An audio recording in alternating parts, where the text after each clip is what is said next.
Bonsoir tout le monde.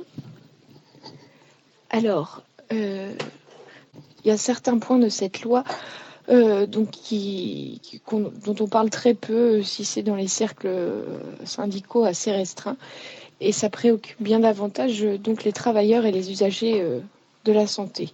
Donc cette loi a pour mission la mise en place, comme le disait Arlande, de groupements hospitaliers territoriaux, GHT, donc pour le coup. Et ça modifie en profondeur le système de santé, l'accès à celui-ci et l'offre de soins. Et par définition, sa qualité et les conditions de travail donc des professionnels. Alors, qu'est-ce que le GHT en clair? C'est l'obligation pour les différents hôpitaux de se regrouper au sein d'un point territorial défini par l'Agence régionale de la santé, l'ARS, et ainsi de mutualiser et co-organiser leur projet médical commun. Donc concrètement, il s'agit de la création de méga-structures. Donc ça se traduit par la fermeture de nombreux services de proximité, notamment les urgences, la maternité, la pédiatrie, chirurgie aussi. Et donc la proximité du service public de santé et l'accès aux soins par les malades vont être clairement mis en jeu. Donc on peut observer également depuis quelque temps le glissement de certains centres hospitaliers vers l'activité de gériatrie. Donc ces centres hospitaliers tendent à devenir des établissements d'hébergement pour personnes âgées dépendantes, EHPAD ou maisons de retraite, c'est la même chose. Et donc ça mobilise assez souvent des capitaux privés, donc bien plus lucratifs, et ça nécessite malheureusement moins de personnel, hein, selon les ratios des directions. Donc moins de personnel dit qualifié, entre guillemets. Et donc c'est un processus qui mènera sans doute vers la perte non négligeable d'emplois soignants dans les structures actuelles. Donc en fait, cette loi santé, elle s'inscrit également parfaitement dans la continuité des différentes mesures d'austérité qu'on constate depuis plusieurs années. Donc il s'agit juste de l'adaptation du système de santé et du social aux axes économiques imposés par la réduction du trou de la Sécu. Donc ce projet de loi permettra ainsi de réaliser les objectifs que le gouvernement s'était fixés, à savoir donc 25 milliards d'économies sur la protection sociale, dont 11 milliards sur la santé et 3 milliards rien que pour les hôpitaux publics. Donc en tout, ça fait 22 000 suppressions d'emplois dans la fonction publique, et ça permettrait d'économiser sur la masse salariale et sur toute la palette de restructuration, de fusion, fermeture des services. Ça apporterait un peu plus de 2 milliards d'euros.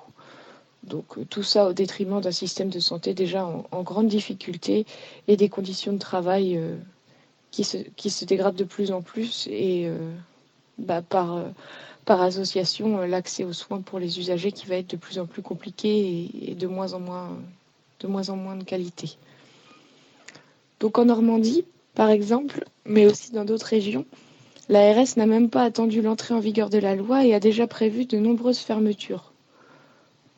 Comme par exemple la récente fermeture de la maternité à Falaise, les fermetures des urgences à Vire, Valognes, et ça faisait aussi partie des 6 urgences à fermer en Basse-Normandie.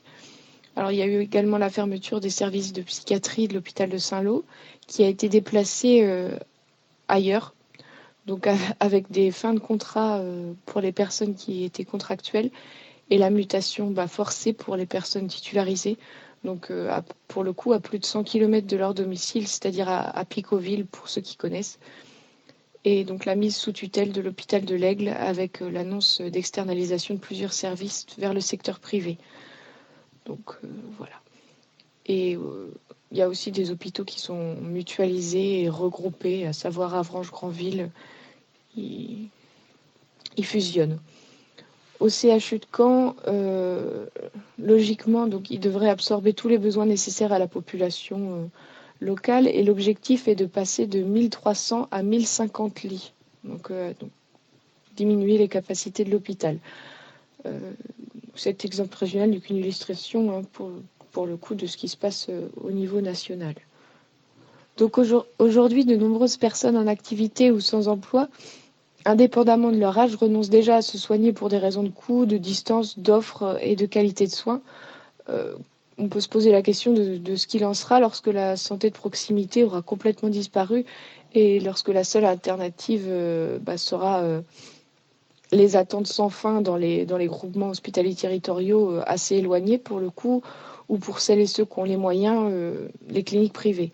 Donc la nouvelle loi santé aggravera pour le coup une situation déjà très difficile et pour les professionnels et pour les usagers. Donc en parallèle aussi à l'instauration des groupements hospitaliers territoriaux, cette loi facilite les groupements de coopération sanitaire. Alors ça s'appelle GCS et les groupements de coopération sociaux et médico-sociaux. Donc qui permettront au GHT de devenir la personnalité morale, donc l'employeur, et ça lui attribuera des périmètres d'organisation bien plus étendus. Ainsi, une infirmière ne sera plus embauchée par l'hôpital, mais par le GHT. Et ça facilitera donc la flexibilité et la mobilité, avec tout le côté négatif que cela suppose pour l'employé. Par exemple, elle peut être amenée à travailler d'une semaine à l'autre dans un établissement ou un autre au sein d'une communauté, entre guillemets.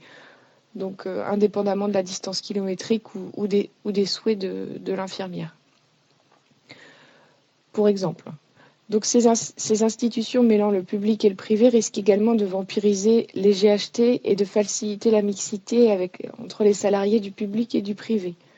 Ce qui ne poserait pas de souci si on était sûr que ça allait tirer les conventions applicables dans le privé vers le haut, mais il semblerait que ce soit a priori l'inverse, puisque déjà le processus de dénonciation de nos conventions collectives va dans le sens des décideurs, à savoir la disparition du statut de fonctionnaire. Donc, pour conclure, les conséquences immédiates et à venir de cette loi vont rendre encore plus difficile une situation déjà très délicate. Les conditions de travail dans les hôpitaux se dégradent depuis des années maintenant. Fermeture des services, le gel des salaires depuis 2009, les sous-effectifs, les titularisations qui deviennent de plus en plus rares, même pour des agents en activité depuis plusieurs années, des mutations impossibles, des horaires décalés, les RTT difficiles à prendre, enfin voilà tout un tas de points négatifs. Et quelques exemples personnels pour finir. Donc dans l'hôpital où je travaillais, il y avait donc des agents contractuels en activité, donc pour certaines depuis plusieurs années, qui ne se sont pas vus renouveler leur contrat lorsqu'elles se sont retrouvées en congé mater. Donc c'est grave. Concernant les vacances et les obligations personnelles, la direction exigeait que les congés annuels soient posés pour toute l'année, donc avant le 15 janvier. Et donc les cadres établissaient des plannings sans tenir compte des impératifs des agents. Une fois les plannings établis, ils n'y touchaient plus et ils demandaient donc aux personnes de s'arranger éventuellement avec leurs collègues. Et enfin, le meilleur pour la fin, il y avait une note de service qui circulait sur l'établissement, donc prônant le droit à l'erreur, dédramatisant complètement l'erreur en disant que l'erreur est humaine et demandant à ce qu'elle soit systématiquement signalée, soit par l'agent responsable, soit par un tiers, afin d'en tirer des leçons et de remettre en place des moyens permettant de les éviter. L'embauche de personnel n'étant pas recevable. J'ai terminé.